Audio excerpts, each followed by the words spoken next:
Order! Order! You are an incorrigible delinquent at times. Behave yourself, man!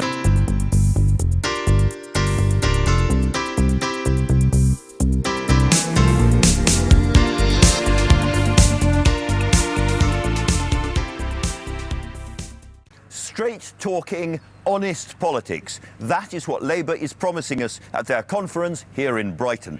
Let's hope they deliver. That intriguing figure, Labour's new leader Jeremy Corbyn, joins me to answer the key questions at what promises to be the most exciting Labour conference for well over 20 years. Andrew, thank you. Good morning. The Labour Party's first conference since Jeremy Corbyn became leader gets underway in Brighton today. Delegates will be hoping to agree the party's line on Trident and talking about changes to the way Labour makes its policies, as our political correspondent Ross Hawkins reports. It won't all be smiles and applause from new supporters. Many in Labour are preparing to disagree in public with their new leader on issues like renewing Trident and possible military action in Syria, but also perhaps on how they decide what goes in their election manifesto. A sentimental journey. He doesn't think that everyone should dance to the tune played by the party leader and his close colleagues. So there'll be a review of the way Labour chooses its policies. It could give people who pay just £3 to register as supporters and to get a vote in the leadership contest, tens of thousands of whom back Jeremy Corbyn, a formal say in Labour's future. But control the policy and you start to control the whole party, and some long-standing members will resist any attempt to give those £3 supporters a full say over writing policy. It all means after years of carefully choreographed conferences, Labour is set to present a very different face to the outside world. Ross Hawkins, BBC News in Brighton. But there's lots of politics, as you'd expect. Probably the most sensational story is the Sunday Telegraph today revealed Corbyn's team fomenting or encouraging street riots, it says, and insurrection. I'm sure we'll be talking about that later on. The Sunday Times, punishment beatings for Labour. That's Labour MPs who disagree with Jeremy Corbyn, suggests the Sunday Times. The Observer, I've got what it takes to be MP, PM, MP we know, Corbyn tells his critics in an interview. Independent on Sunday, Corbyn's economist says that the party is weak on tax, by which he means it's got to be more explicit about income tax and other taxes. And finally, the Mail, advent of the virgin births. I don't know what that's about. Now, Aisha, you were the advisor to two former Labour leaders who've sat on this sofa and so forth. So what's going on in Mr Corbyn's team ahead of this show? Well, the Sunday Telegraph has the sort of big reveal nightmare story for Jeremy Corbyn and his team. It says that John McDonnell and some of his advisors have basically advised civil insurrection in the past. Now, I think this story... It's Mr McConnell. Yes, Mr McConnell, the Shadow Chancellor. Now, I see the seduction of a story like this, and it's, you know, timed on the first day of conference. I think it is slightly overblown. I don't think anybody believes that actually in the manifesto that Labour will be putting forward that Jeremy Corbyn's team will actually be advising people... Street insurrection. Exactly. The quotes are quite clear and they were on video and so forth, and they're quite tough, aren't they? They are quite tough. They are tough, especially, and there's some quotes from some of his advisors who were researchers before. I mean, this is the type of story that Corbyn and his team will have to get used to in terms of people raking through things they've said in the past. Now they're in very, very different positions. They are leading not just as individuals, but for the whole of the party. They will have to be very mindful of what they say. And of course, nobody in the Labour Party will expect the leadership of the Labour Party, which is ultimately aspiring to be in power, to be advising people go rioting in the streets. We're a democratic country. You know, that's not going to be tolerated. But these are the types of stories which they will need to expect. People will go raking through everything that people have said in the past, and they need to be prepared for it. They better get used to it. Tom Newton Dunn. Well, I'm afraid we've done this for about a month or so now, ever since it became quite obvious that Jeremy Corbyn would be leader. Being terrible, horrible journalists that we are, we've gone back over his past record, and there is an awful lot there, and it's still coming. I mean, it still amazes me that we didn't find this stuff, and that there may be many more months of it to come. And it is a problem for Jeremy Corbyn. I'm sure there will be a lot more to come. But here's why you can look at it, it's all legacy stuff. It doesn't matter, that's not the real him now. It will always be a problem for him as long as he doesn't disassociate himself from these sort of really quite extreme views. For example, yesterday, one of the first things he said down the Labour conference was to praise a former female member of the IRA who killed a British soldier, albeit way back in 1916. Now, that's not a particularly smart PR move when you're sitting right next door to the Grand Hotel, which, of course, the IRA bombed in 1984. OK, let's keep with the papers. Moderates cower as hard left something or other. I can't see the rest of the headline now. This is the main Sunday Times way into Corbyn today, which is the purge story. Labour are very, very keen to, or moderates, I should say, very, very keen to make the point that the Corbynites will be coming for these moderate MPs who don't necessarily disagree with Mr Corbyn, and it's a real problem. And there's some interesting detail in here. And Jeremy Corbyn and John McDonnell have already said, well, it's not what we want. But crucially, they also say, we're not going to stand in the way of the party if they want to do it. As a political reporter, what's the big event this week? Is it the Trident vote? I think it's the Trident vote. I think, quite frankly, it might be what happens in about 20 minutes' time in terms of what he does or doesn't say to you and what he does or doesn't repudiate. Perhaps that could set the tone for the whole conference. But it generally is a fascinating political conference because it's the first one I've ever covered in 6 years of doing my job, but we don't know what's going to happen. It's not going to be a relay. It's unspun. That's why it's exciting. That's why people are watching. We should know what's happening day in, day out because they told us weeks in advance. We haven't got a clue. Now, Aisha, Andrew Rawnsley in The Observer was one of those people who told the whole story of the Blair years in great detail and what came after. What's he saying now? Well, he's got a very good column today saying that, echoing what sort of Tom's been saying, that this is going to be a very, very different type of conference from the ones that we've seen for many years. There will be much more dissent. There will be much more debate. In the past, we have got used to conferences being quite stage-managed. It's going to be extraordinary. I mean, we're used to going into a conference debate and knowing what's going to happen at the end of it. This time, we don't know how votes are going to go. We don't know what people are going to say. It's like real politics again. But I think that's quite good. Exciting. I think that's something that actually party members have been crying out for quite a long time. It's felt that conference has been quite sterile, that lots of the big discussions that we've papered over the cracks for a long time. But what he goes on to say at the end, which I think is incredibly pertinent, it loops with what Tom was saying, that there may be some dissent from MPs, there may be mutterings, but nobody is going to make a move now. And people are going to be careful about what they say publicly because Jeremy won with such a huge mandate from the party. Not too careful, I hope, Aisha. Anne McElvoy, writing there, Tom, has an interesting line about Jeremy Corbyn's speech, which is, of course, one of the other big events. What kind of speech is he going to give? Will it be to autocue? Will it be unspun? What's her verdict? She has discovered that it will indeed be autocued, which perhaps could be the very first little tiny sellout of Mr Corbyn to the evil modern age of doing politics. But in The Observer, we also learn that it's going to be a lot shorter than most party leaders' speeches, 30 to 40 minutes, and there'll be no music and fanfare, the great dramatic entrance either. That is welcome. That is absolutely welcome. And he also says in The Observer that he is not going to be pushed out by Labour MPs. It'll take another big democratic vote of the entire Labour Party to get rid of him if that's what happens. And this is going to be one of the big stories of conference, and quite frankly, of the Labour Party for the next year. The Labour Party is controlled by its members and its policy-making process. So if Jeremy Corbyn, and he knows this, and quite frankly, this talk of unity and everyone's going to be cohesive in my shadow cabinet, I don't think even he really believes that.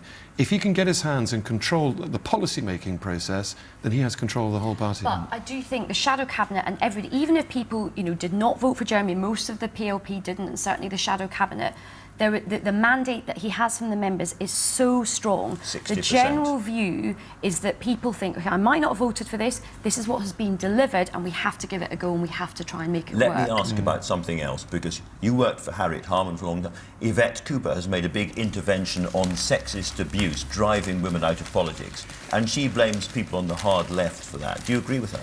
Well, this is a story that she raised yesterday at the Women's Conference, and I have to say it was met with a lot of sympathy. Lots of women, especially younger women who are engaging with politics, particularly online, social media is a big driving force in politics, do feel that they're driven off even before they've had the chance to sort of express a view.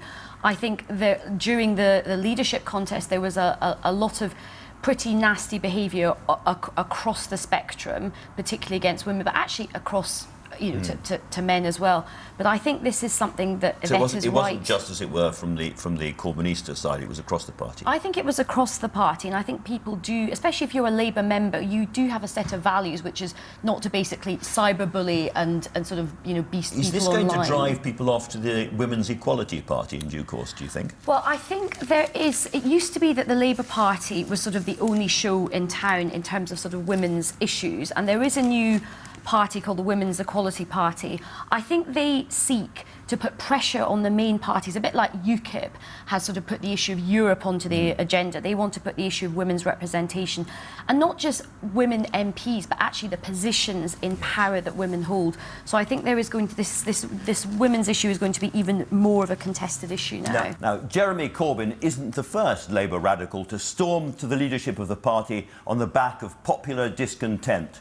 Keir Hardie, Labour's founder, and George Lansbury were at least as far to the left and are still revered in the Labour Party. The trouble is, however, neither of them became Prime Minister. And that's Mr Corbyn's challenge, to take the energy that got him elected leader and use it to win over not hundreds of thousands, but millions of people, many of whom have never been on a demonstration in their life. Welcome, Mr Corbyn. 30 years ago, almost to the day, just down the coast, Neil Kinnock kicked out the Trotskyists and the Communists from the Labour Party. Are they welcome back in again? Anyone is welcome to join the Labour Party, providing they support the principles of the party and be content with that. And thousands have joined the Labour Party in the last few weeks. 50,000, maybe 60,000 have joined since I was elected 2 weeks ago. 150,000 have joined since the general election. This is a growing, enthusiastic, optimistic party. These are big numbers. Does it concern you that some of them have come from revolutionary organisations? They're big numbers, and they're huge numbers of people. I've met many of them. Many are young people who've been disengaged from party politics, but very engaged with environmental politics and many other issues. Many are older people returning who felt disillusioned with Labour after the Iraq War. I'm not concerned in the slightest. A big, open, democratic party. Surely that's something to be proud of and pleased about. Neil Kinnock wouldn't be pleased. I don't think he's here this week, but he wouldn't be happy. Neil is one of my constituents. We get along just fine. Very good. Let me ask you about what you've said about changing the party radically. You've said that you want to harness those new £3 members and so forth as full members of the party. Do they now have to pay more money to become full members of the party? Yes, of course they do. They have to join as full members. They have to pay a subscription to do that, and as of next year they'll be paying the full subscription to do that. I want to bring all these people in. We've got now a very large membership. I'm hoping we can get our membership up to around 500,000 as an immediate target, and that surely is a good sign for Labour, but a good sign for politics as a whole, because generally speaking, party membership all over Europe has been falling, not rising. We've beaten the trend, we've bucked the trend. It's a British achievement. And what you have to do is you have to take the surge that got you into the leadership and then translate it into changing the party in terms of policy as well. And what I'm wondering is exactly how you're going to do that. Well, in the past, policy making has become more and more centralised in the party, with the leader... National Policy Forum and all of that. Well, National Policy Forum was one step towards it, but also the role of the leader's office and the leader and the shadow cabinet and the parliamentary party, I think was disproportionate in the sense of involvement of the entire membership. And I fought the whole of this leadership campaign on the idea that we really need a much more bottom-up democracy. I produced 12 policy documents during the leadership campaign, all of which are consultative. Nothing written down in stone, consultative, and invited people to respond. Amazing. Thousands and thousands of emails coming in. People with really sensible, really good ideas. There's a whole lot of talent out there, and I'm not sure that the political classes, which I suppose includes you and me and many other people, fully appreciate the disillusionment of so many people with traditional politics and their love and desire to be involved and have their voice heard. That's what I want to unlock. I'm sure you're right about that. What I'm interested in is exactly how it's going to happen. Does this mean the constituency parties must have a bigger say at conference? Indeed. What it means is that we're going to do open forums on many things. John Trickett is starting with the Constitutional Convention, which will go around the country taking views, yes, on the power of the House of Lords, yes, on devolution, yes, on voting systems, yes, on voting age, all those key issues, and on power of local government, all those kind of things. that will then feed into what local parties want to put forward, what union branches and unions want to put forward through the traditional structure of the party. Eventually, conference will obviously have to make decisions. So we're only 2 weeks into my leadership, remember. Conference is the sovereign body, and it's going to speak with a louder voice as far as you're concerned. As far in the as future. I'm concerned, this annual conference, Barbara Castle used to call it the People's Parliament. And that's what it's going to be again. Now, this is Well, not I wouldn't use those terms, but something like that. This is not an abstract question, as we both know. There's going to be a vote, for instance, on Trident this week. Do you want that to be an absolutely clear, crystal clear, easy to understand vote, yes or no to Trident?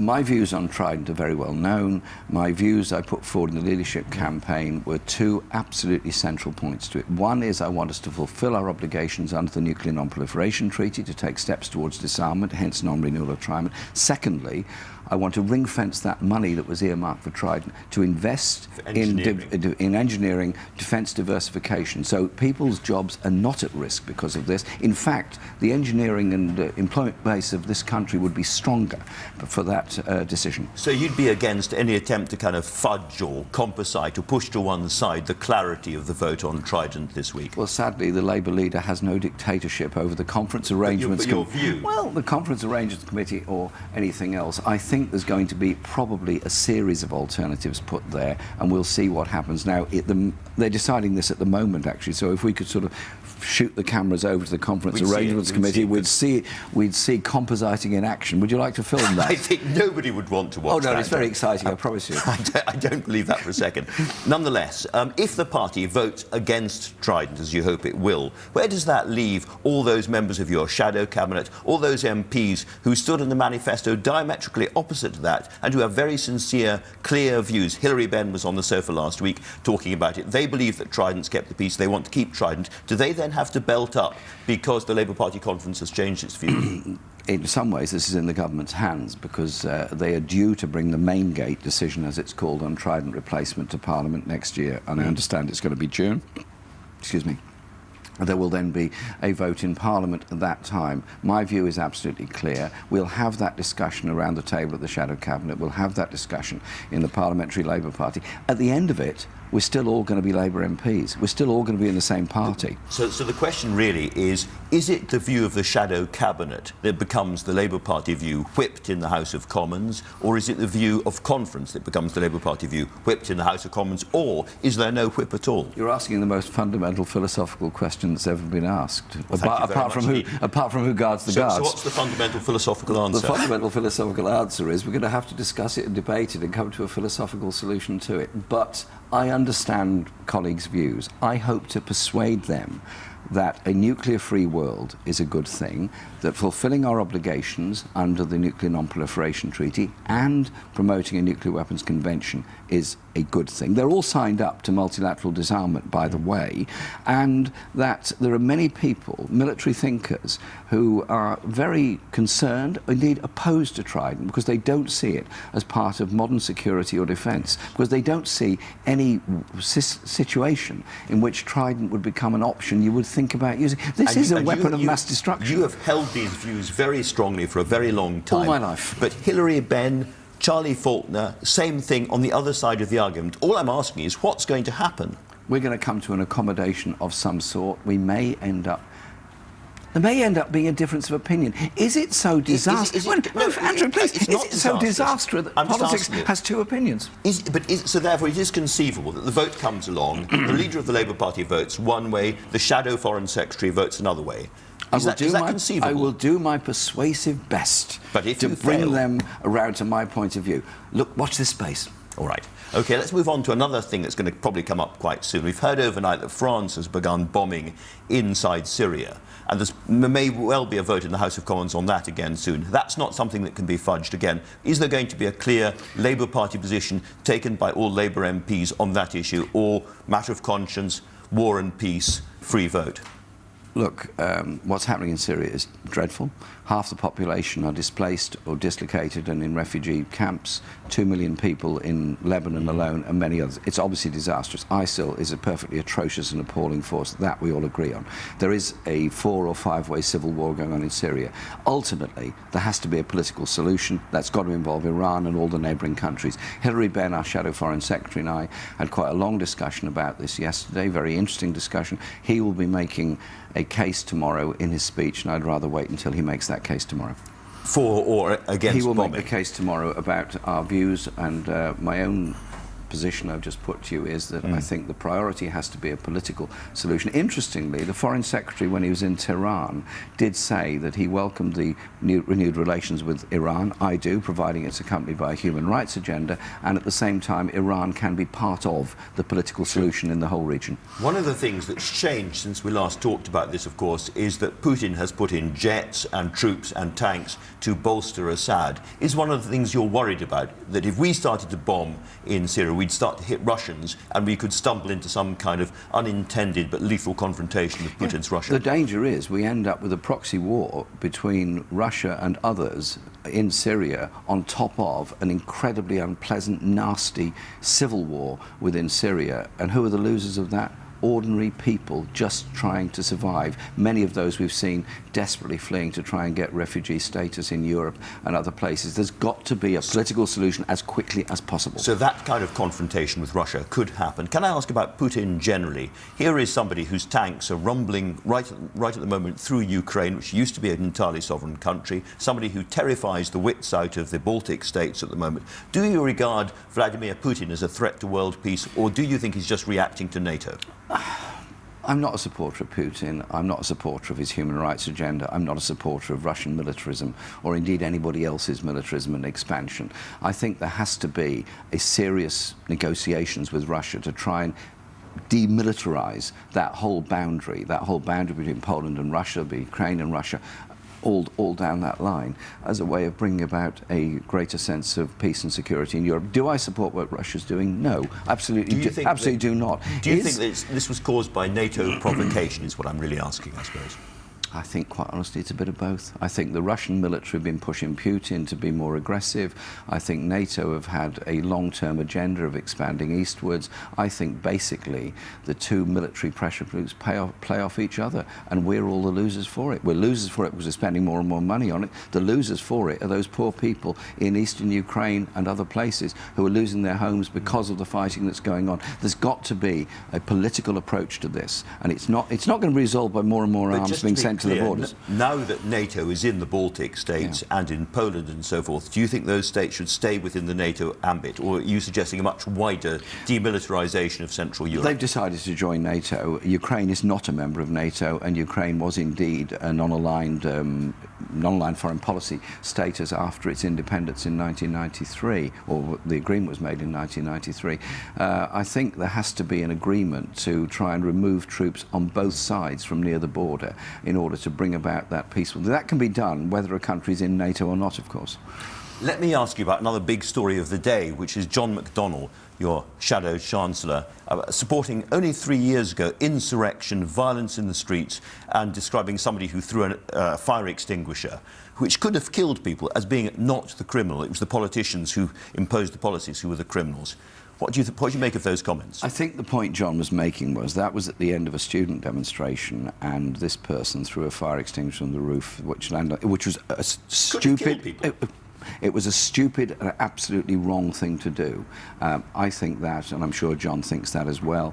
I think the sentence he got was possibly disproportionate to the crime that he committed, and I think that's the fundamental point about it. Now, I know John McDonnell's a good friend and comrade of yours and all the rest of it, but nonetheless, when he says words in favour of insurrection, his word, and in favour of taking action on the streets, and describes the coalition government only a few years ago as an elected dictatorship, those are extreme words which, if you don't repudiate them, are going to be hung around your neck for the rest of your leadership.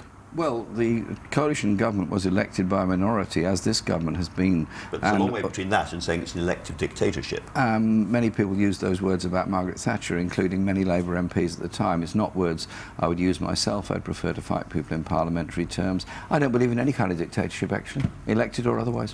What about insurrection? What about violence on the streets? Well, I'm not in favour of violence on the street or insurrection. I believe in doing things by persuasive democratic means. That's what we have a parliamentary system for. That's what we have a democratic political structure for. That's what people have spent their lives fighting for democracy. You opened this programme referring to George Lansbury and Keir Harvey. That was their position. Absolutely. So what's your message to John MacDonald about those words? Well, John is now our Shadow Chancellor. John is going to put forward some great economic ideas tomorrow. You'll be pleasantly surprised at how radical, how good and effective they are and how much they're going to improve the lives of ordinary people in Britain. Is John in favour of insurrection? No, he's not. It was a colourful use of words, and I'm sure he'll explain that when you invite him onto your programme. I'm sure he will. You will invite him on? I certainly will. Okay. Now, you raised the question of economics, which I'd like to turn to, because one of your advisors, and certainly one of the people who contributed to your campaign, has suggested today that you need to go much further, be much clearer on tax. Now, I know you want to get billions and billions of pounds back by getting rid of tax breaks for companies. I suggest to you that's going to be a little bit harder than you think, because these are companies. International capital is mobile. They have very, very clever lawyers. It's going to be very tough to get those billions back, which means that if you are going to balance the books without hitting the poor, without cutting back welfare, you are going to have to raise ordinary taxes, capital gains tax, inheritance tax, income tax, and so forth. And in terms of plain speaking and honest politics, it's right to admit it now. Well, listen, let's take those things in order. First of all, this government is cutting tax credits for the very poorest. The poorest families have been hit by £1,300 a year each. That's a big, big cut for the very poorest families. Inheritance tax has been reduced, so the richest 60,000 families have suddenly had a huge tax break. Second point, they're cutting corporation tax from 20 to 18%, doing very little about companies that offshore their head offices, Boots and others, to Switzerland and other places to pay lower tax. Where's the narrative of this government in trying to protect corporation tax levels all across Europe? And so I think we have to start with that. Do we then chase down tax havens and chase down tax evasion? Yes, we do. If a company is operating in Britain, as is Boots or many others, making, good business, make a lot of money in Britain, they should pay tax on what they earn in Britain, not by some piece of sophistry, move it to Switzerland or Liechtenstein or Luxembourg.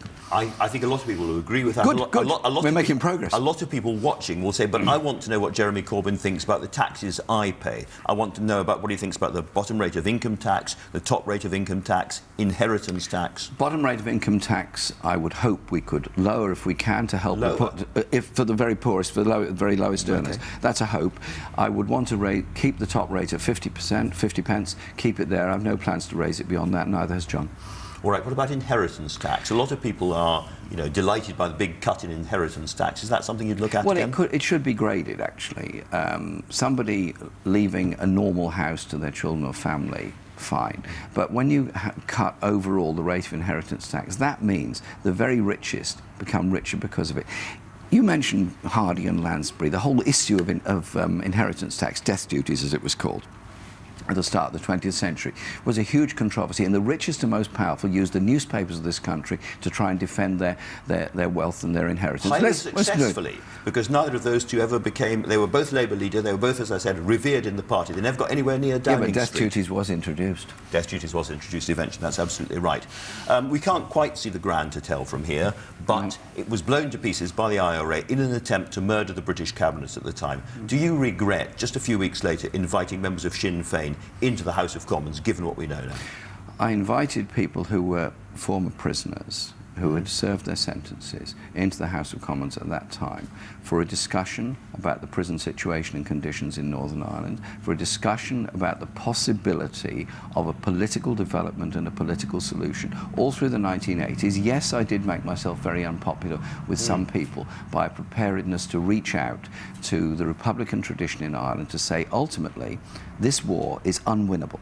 by either side. There is never going to be a military. Therefore, there has to be a political dialogue. At the same time, secretly, the British government was also engaged in that. And then eventually, in 1994, we got the first ceasefire, then the second ceasefire in 97, then the peace process. Can't we be proud of the fact that both sides in Ireland were prepared to reach out into each other's hinterland, each other's history, each other's past, and bring about that fantastic peace process? It's a great achievement. Surely the difference between John Major and Tony Blair and all those involved in the peace process and Jeremy Corbyn is that they were deliberately trying to take a very neutral approach about the outcome. But you are a supporter of United Ireland. You were on the Sinn Féin side. In a sense, ultimately, you wanted the IRA to win. There were many other people who were very much, if you like, on the other side, the unionist side. You're shaking your head saying you didn't want the IRA to win there. Sorry. I wanted the fighting to stop, and I said that to many, many people on many, many occasions. I don't want violence. I don't want killing. I don't want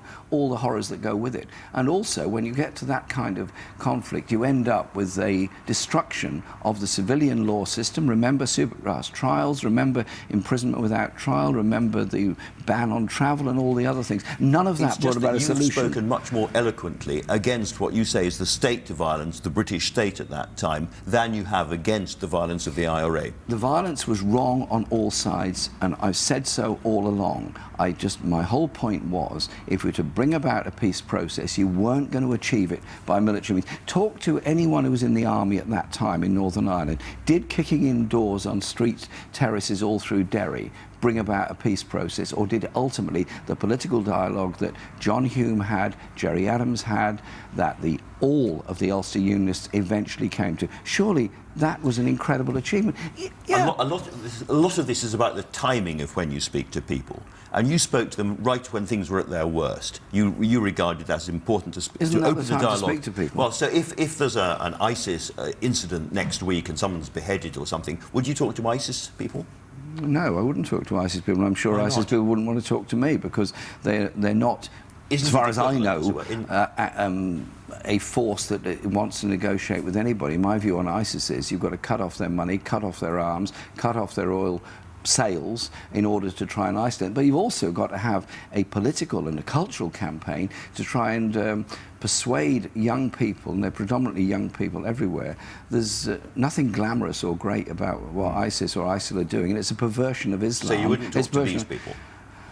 Look, what ISIL are doing is appalling. What's happening in Syria is also appalling, although the numbers of people killed by ISIS and all the other conflicts going on is of a different proportion. And you would still like to see a united Ireland now? As for the Irish people to decide, my own view is historically Ireland, yes, I'm very much on the record of that. But it's quite honestly, the peace process has brought about a huge step forward. There's a lot of cross-border agreement, there's a lot of cross-border institutions. There is a feeling, you go to Belfast, you go to Dublin, people travel back and forth all the time. The governments are in touch with each other every hour of every day on different issues. Okay. There is that kind of sense there's one island of Ireland. That's a good step forward. Okay, from Ireland to Scotland, an awful lot of what you stand for in terms of economic policy, being anti-Trident, anti-nuclear and so forth, are views shared by all the people in the Yes campaign, or very many of them, and all the people not outside the SNP but who supported that in the radical independence movement. But they all say there is one problem with Jeremy Corbyn. In the end, he is a unionist. Why are you a unionist? Well, you know, nobody has said that to me in Scotland. You've said it to me, but nobody in Scotland said it to me. I read it on internet sites. That's what they say. That's the trouble with the internet, isn't it? Listen, I've been in Scotland a lot of times during the leadership campaign. I'm going to Scotland again next Thursday, then the week later. I'm going to be in Scotland a great deal as leader of the party. Yes, the SNP have a headline of being opposed to austerity. Fine. The SNP also, privatising Calmac, also were behind the privatisation of ScotRail, also cutting college places, also privatising services, also cutting local government funding. And so, yes, they have an austerity badge, but Where's the economic strategy behind it, which doesn't either continue the austerity that's happening now, or if they go for fiscal devolution, it's going to be even worse in Scotland because of the price of oil at the present time. If there is another referendum on independence, which is probably going to come quite soon, will you be standing alongside David Cameron saying you must stay in the UK to the Scottish people? No, I will not be standing alongside David Cameron. I'll be standing alongside Kezia Dugdale and the Scottish Labour Party. The Scottish Labour Party will make its decision. Kezia has given her views that if another referendum comes along, so be it. We'll contest that referendum and decide what happens. But above all, this is the growth and rebirth of Scottish Labour. Membership has gone up incredibly in Scotland in the past few weeks, during the leadership campaign and since the leadership campaign. Listen, if you're poor in Glasgow and you're poor in Birmingham, you're poor. If you need a house in Glasgow and you need a house in London, you need a house. And so there is the class politics issue of it. That's the message I'm taking when I'm campaigning in Scotland, just as much as I'm campaigning anywhere else.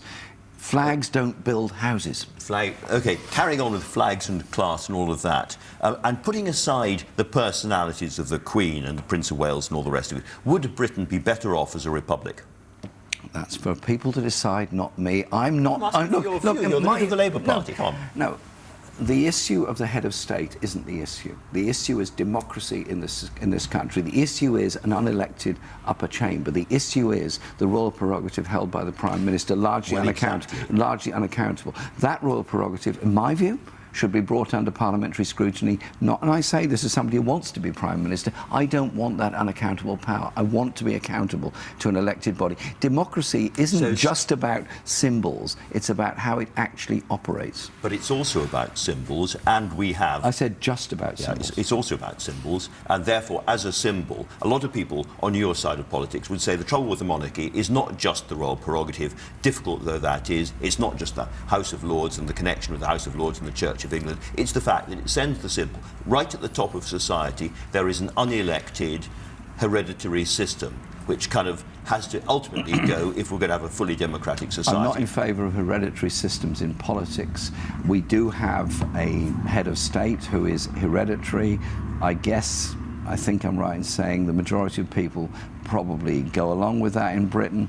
That's fine. Leave it there. No part of my election campaign was about this. My election campaign was about democratising our society, democratising our party. Why are we living in a society where the rich are getting richer and the poor are getting poorer? There's more destitution than there's ever been. 1 million people rely on food banks in order to survive. Those are the real issues that matter. Okay. And it's very surprising I understand that we discuss everything else except that. I understand your irritation. No, I'm not irritated. No. I don't do irritation. You don't do irritation. Very good. I understand, you get done for not singing the national anthem. Will he kneel before the Queen? Will he kiss her hand? Will he wear white tie? All of that stuff. I understand that. But if you become Prime Minister, there is going to be such a lot more of that kind of activity. You won't be growing vegetables, you'll be doing all sorts of things. You'll be shaking Netanyahu by the hand. And a lot of people say, if you can get the big change in the Labour Party, in its decision-making chain, completely transform the Labour Party, that is the essence of your job done. It might not be JC, it might be John the Baptist. John the Baptist, well, is he a contender? John the Baptist was the guy who stood aside. No, I know who John the Baptist was. I'm very familiar with the Bible. I was brought up with the Bible. You haven't quite answered my question. My purpose of being elected was to ensure there was a choice for party members. I was elected with the biggest ever mandate of any Labour leader. 251,000 people voted for me to be the leader. It's a huge honour and a huge responsibility. Right. First, to democratise our party, but above all... Time is unfortunately up. Can I just finish with this? Very quickly. I want to achieve a decent democratic society where nobody is forgotten and we don't, as a society, pass by on the other side while the poor lie in the gutter. Jeremy Corbyn, thank you very much. I've been getting away